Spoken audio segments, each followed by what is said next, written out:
आप लोग जानते हैं कि कल 1 तारीख को ज़िले में मतदान बहुत शांतिपूर्ण संपन्न हुआ है।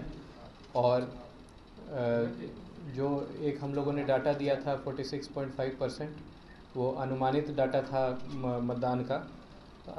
आज सुबह तक एंट्री हुई जो प्रिजाइडिंग ऑफिसर से डाटा हम लोग को मिला। अभी जो फाइनल फिगर हुआ है 49.78%, 49.78% मतदान हुआ है नालंदा ज़िले में, जिसमें विधानसभावार अस्थावा में 46.13%, बिहार शरीफ में 45.89%, राजगीर में 51.51%, इस्लामपुर में 51.64%, हिल्सा में 51.80%, नालंदा में 50.92% और हरनौत में 51.32%। ये मतदान हुआ है। टोटल हुआ 49.78% मतदान हुआ है। इसमें पुरुषों का कुल मतदान 49.53% हुआ है और महिलाओं का कुल मतदान 50.05% हुआ है। ये महिलाओं का मतदान पुरुषों के मतदान से ज़्यादा हुआ है। इसमें जो हमारे टोटल 2365 बूथ थे, इसमें कुछ बूथों पर कल बॉयकॉट की सूचना मिली थी, जिसमें बिहार शरीफ का बूथ नंबर 99 शेरपुर है और 113 मादाचक है। अस्थावा का 89 और 90 है मीरनगर। हिल्सा का बूथ नंबर 1 था सलेमपुर और नालंदा का बूथ नंबर 226 था खैरा। तो सूचना मिलने के बाद सभी पदाधिकारी बूथ पे गए थे, लोगों से बात भी किए थे। तो इसमें बिहार शरीफ का 113 नंबर बूथ जो मादाचक है, उसमें डीएम और एसपी, मैं और एसपी साहब गया था। तो इस पे वोटिंग बंद कर लीजिए।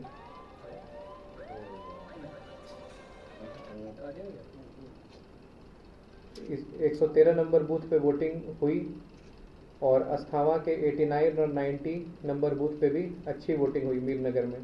तो 3 बूथ जिस पे वोटिंग नहीं हुई, बिहार शरीफ का 99 नंबर बूथ जो शेरपुर है, हिल्सा का 1 नंबर बूथ सलेमपुर है और नालंदा का 226 नंबर बूथ खैरा है। इसमें 1, 2, 6 ऐसे ही मतदान हुआ है। तो ये 3 बूथ हैं जिस पे मतदान लोगों ने नहीं किया है। बाकी सभी बूथों पे मतदान अच्छा हुआ है। कहीं किसी बूथ पर वायलेंस की सूचना नहीं है, कहीं कोई हल्ला हंगामा नहीं हुआ है। सभी जगह शांतिपूर्ण मतदान हुआ है। कहीं पर बल इस्तेमाल करने की आवश्यकता नहीं पड़ी है और स्मूथली सारा मतदान हुआ है। किसी पॉलिटिकल पार्टी ने भी कहीं किसी बूथ से रिलेटेड जितनी भी शिकायतें उन लोगों ने उस समय की, उसका समाधान किया गया और मतदान के बाद उनके साथ मीटिंग की गई। तो किसी पॉलिटिकल पार्टी ने किसी बूथ पर या मतदान प्रक्रिया पर कोई असंतोष व्यक्त नहीं किया है। अब हम लोग 4 तारीख को काउंटिंग है, उसकी तैयारी कर रहे हैं। सभी पॉलिटिकल पार्टी के काउंटिंग एजेंट का सर्टिफिकेट बन रहा है, जिसको लेकर के वो अपना पास बना करके काउंटिंग प्रक्रिया में शामिल हो सकते हैं। कितने टेबल बनाए गए सर, कितने राउंड होंगे? हर विधानसभा में 14 टेबल बनाए गए हैं और एक टेबल आरओ टेबल रहेगा। तो हर टेबल पर जो हमारे काउंटिंग एजेंट हैं वो टेबल वार हर कैंडिडेट अपना अपना प्रतिनिधित्व कर सकते हैं और आरओ टेबल पर कैंडिडेट या उनके इलेक्शन एजेंट आ सकते हैं। इसके अलावा हर विधानसभा में एक आदमी हम लोगों ने अलाउ किया है जो आरओ टेबल पर आने के लिए अपना पास बनवा सकते हैं। और पोस्टल बैलेट की जो काउंटिंग है वो भी 14 टेबल पे है, तो उसके लिए भी लोग अपना काउंटिंग एजेंट बना सकते हैं। चुनाव के बाद जब ईवीएम रखा गया सर, किस तरह सुरक्षा व्यवस्था किया गया सर अंदर बाहर? देखिए, ईवीएम को रखने के लिए मल्टी लेयर सुरक्षा व्यवस्था की जाती है। तो जिसमें पहला जो लेयर होता है वो सीएपीएफ का होता है, जो पैरामिलिट्री फोर्स होती हैं, उनका पहला लेयर होता है। उनको डायरेक्ट उसका कमान दे दिया जाता है।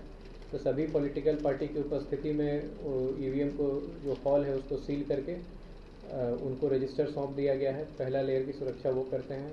दूसरा लेयर की सुरक्षा बिहार आर्म्ड पुलिस करती है। तीसरा लेयर डीएपी करती है और फिर तीसरे लेयर में हमारे मजिस्ट्रेट और पुलिस पदाधिकारी भी हैं और बाहर में फिर लगातार पुलिस गश्ती लगातार की जा रही है और सीसीटीवी का फीड जो है वो कैंडिडेट्स और उनके एजेंट्स को दिया गया है, जो वहाँ बैठ करके उसको देख भी रहे हैं और बीच बीच में अगर वो चाह रहे हैं तो उनको टूर भी कराया जा रहा है। मतगणना कितने बजे से शुरू हुई सर? मतगणना 8 बजे हम लोग शुरू करेंगे। पहले पोस्टल बैलेट की काउंटिंग शुरू होगी और उसके शुरू होने के बाद बाकी जो ईवीएम की काउंटिंग है वो शुरू हो जाएंगी। जहाँ जहाँ वोट नहीं पड़ा उसके लिए क्या बोले?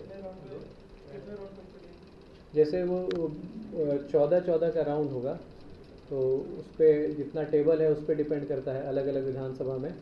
जैसे कहीं 22 राउंड चलेगा, कहीं 24 राउंड, जितना बूथ है उसको आप भाग दे देंगे तो राउंड वार आप दे दीजिएगा कि किस बूथ पे कितना